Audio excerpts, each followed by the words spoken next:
उत्तर प्रदेश की 25 बड़ी खबरें।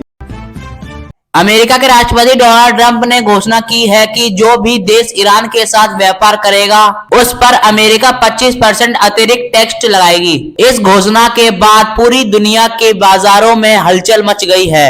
भारत में भी लोग जानना चाहते हैं कि भारत का ईरान के साथ कितना व्यापार है, किन किन चीजों का लेन देन होता है और क्या इससे भारत के निर्यात पर भी असर पड़ेगा। भारत सरकार की ओर से वाणिज्य सर्वेक्षक राजनेश अग्रवाल ने इन चिंताओं पर काम करने की कोशिश की है। उन्होंने कहा है कि अभी तक अमेरिका ने भारत को साफ जानकारी नहीं दी कि यह अतिरिक्त टैक्स किन वस्तुओं पर लागू होगा। उन्होंने यह भी बताया कि भारत और ईरान के बीच जो व्यापार होता है वह बहुत सीमित और ज्यादातर मानवीय जरूरतों से जुड़ा होता है। यह मानवीय व्यापार शब्द पर खास ध्यान दिया जा रहा है। इसका मतलब ऐसा व्यापार होता है जो आम लोगों की जरूरतों से जुड़ा हो, जैसे भोजन, दवाइयाँ और जरूरी सामान। इस तरह का व्यापार इसीलिए सुरक्षित माना जाता है क्योंकि अंतर्राष्ट्रीय कानून यह मानता है कि राजनीतिक विवादों या देशों के बीच तनाव का असर आम जनता पर नहीं पड़ना चाहिए। संयुक्त राज्य और उससे जुड़े संगठन यह सुनिश्चित करते हैं कि किसी देश पर लगाया गया प्रतिबंध की वजह से वहां के लोगों को भूखा, बीमारी या मानसिक संगठन का सामना ना करना पड़े। अगर किसी देश में भोजन या दवाइयों की सप्लाई रोकी जाती है तो यह अंतर्राष्ट्रीय नियमों का उल्लंघन माना जाता है। इसी कारण से भोजन, दवाइयां और अन्य जरूरी चीजों से जुड़ा व्यापार आमतौर पर प्रतिबंधों से बाहर रखा जाता है और उन्हें सुरक्षा दी जाती है। भारत का ईरान के साथ जो व्यापार है वह मुख्य रूप से इसी श्रेणी में आता है, इसीलिए भारत पर इसका सीधा और बड़ा असर पड़ने की संभावना कम मानी जाती है।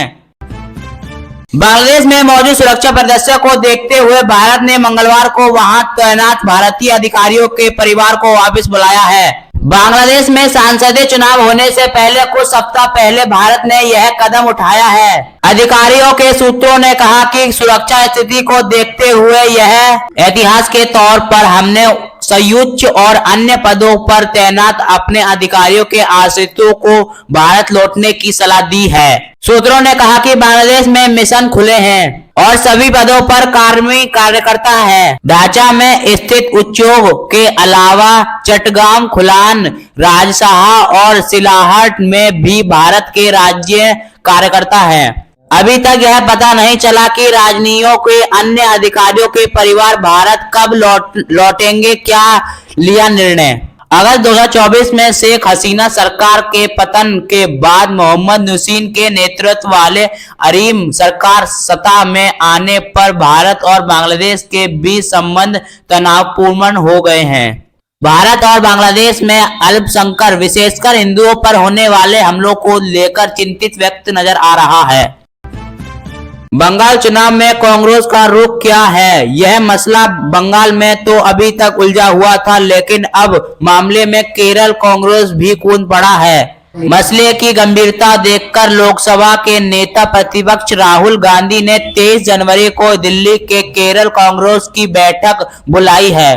बंगाल में इंडिया बाल्क के केंद्रीय स्तर पर 3 दल हैं, टीएमसी, कांग्रेस और लेफ्ट। अभी तक कांग्रेस यह तय नहीं कर पाया कि उसे राज्य में अकेला जाना है या फिर लेफ्ट या टीएमसी से गठबंधन करना है। नए प्रदेश अध्यक्ष सुधाकर सरकार अकेले जाने के पद में राय दे रहा है, तो वहीं टीएमसी के धुर विरोधी पूर्व अध्यक्ष अतिरिक्त रंजन चौधरी लेफ्ट के साथ तालमेल की वकालत कर चुके हैं। ऐसे में हाईकमान ने जमीनी हालात परखने के लिए सभी 23 जिलाध्यक्षों की राय ली है। सूत्रों के मुताबिक इसमें 30 ने अकेले जाने और 2 ने लेफ्ट के साथ तालमेल करने और 1 ने ममता के साथ गठजोड़ने के वकालत की है।